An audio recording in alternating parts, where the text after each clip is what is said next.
Good morning, my all KG kids. Children, we have finished the syllabus of science.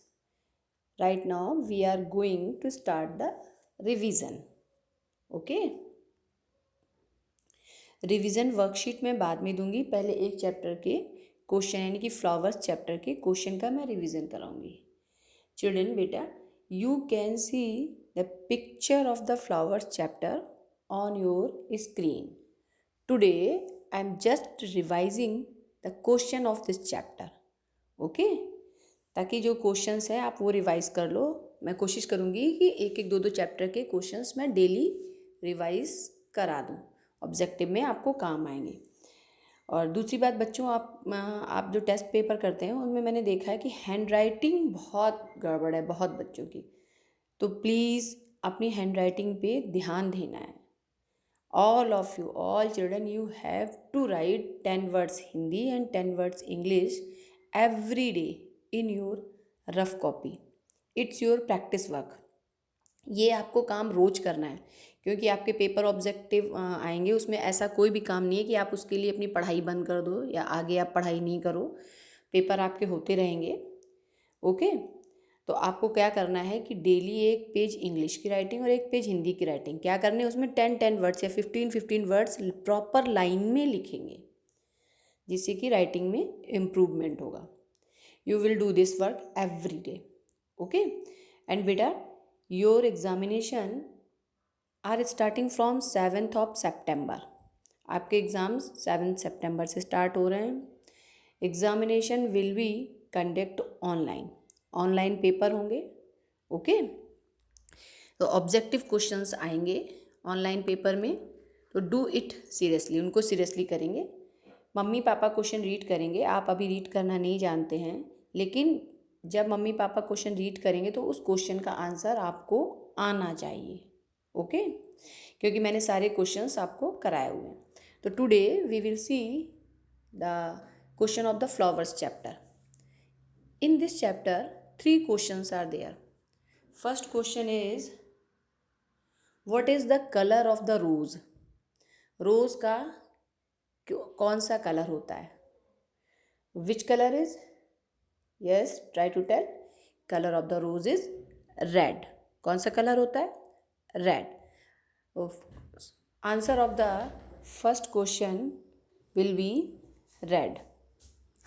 Let's see the second question. Second question is there, which flower grows in water? Which flower grows in water? I have told you. All of you forgot? Okay, I am telling once again. Which flower grows in water? Answer will be lotus. Lotus flower grows in water. You have to learn all these question. आप दोबारा से इसलिए मैंने repeat कराया ताकि आप ये learn कर लो, आपको याद होनी चाहिए. तो कौन सा फ्लावर वाटर में ग्रो करता है? Which flower grows in water? Answer will be lotus. And third question is, which flower faces towards the sun? Which flower faces towards the sun? ऐसा कौन सा फ्लावर है उसका जो फेस होता है वो सन की तरफ होता है? Which flower faces towards the sun? Sun की तरफ किस फ्लावर का फेस होता है?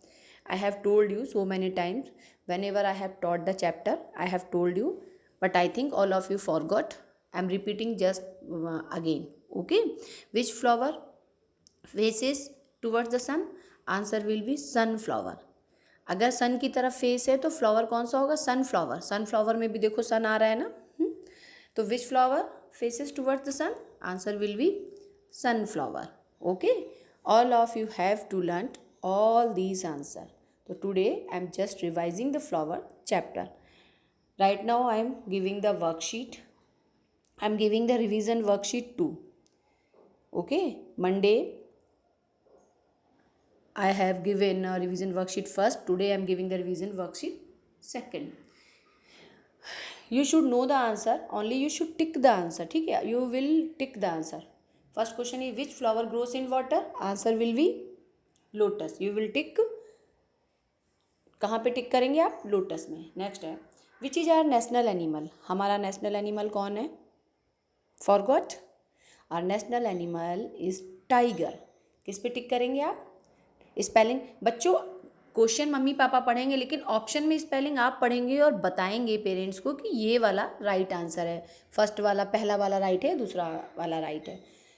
तो which is the our national animal? Tiger. Next question is which is oval shape? Oval shape कौन सा होता है, किसका होता है? मैंने कैप दिया है और एग दिया है, तो ओवल शेप में कौन सा होता है? कैप होती है कि एग होता है? Shape of the Oval is egg. Oval shape में एग होता है, तो answer will B egg. Which is largest water animal? सबसे बड़ा वाटर एनिमल कौन सा होता है? I have told you when ever I taught the chapter of water animals. Well fish. Which is the largest water animal? Well fish. आप अपनी book में picture देखेंगे तो जितने एनिमल्स का पिक्चर बना उसमें वेल का पिक्चर सबसे बड़ा बना हुआ है, तो लार्जेस्ट वाटर एनिमल कौन है? Well fish. Spelling of well WHALE, well. Next, which is the insect? आपको दो ऑप्शन दिए हैं, इंसेक्ट का नाम आपको पहचान के बताना है। पहला ऑप्शन है आंट और दूसरा ऑप्शन है रोज़। अब इसमें इंसेक्ट कौन है, आंट या rose? Insect will be ant in this question ना, आंट है ना इंसेक्ट का नाम। तो बेटा आपको जो है देखना है, आप ही देखोगे कि मैम ने दो स्पेलिंग्स में कौन कौन लिखी और आप ही आंसर टिक करोगे। क्वेश्चन मम्मी पापा, if you can write the question, अगर आप क्वेश्चन लिख सकते हो it is good, you have to practice.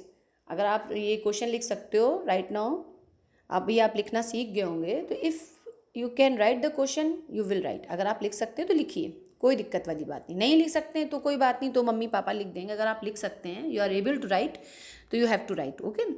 And read the spelling of the answer and tick the correct answer. You should know the answer, that's why today I have giving the revision worksheet. And tomorrow, कल मैं एक या दो chapters के question ऐसे ही revision कराऊंगी। Question book के अलावा मैं अपने पास से ही दूंगी, जो भी रिवीजन में कराऊंगी वो मैं आपको वर्कशीट में दूंगी।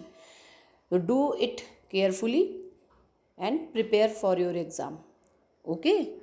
एग्ज़ाम्स मैंने आपको बताया कब से स्टार्ट हो रहे हैं, और सारे बच्चे बहुत अच्छे से स्पेलिंग्स लर्न करेंगे और राइटिंग पे ध्यान देंगे, ओके।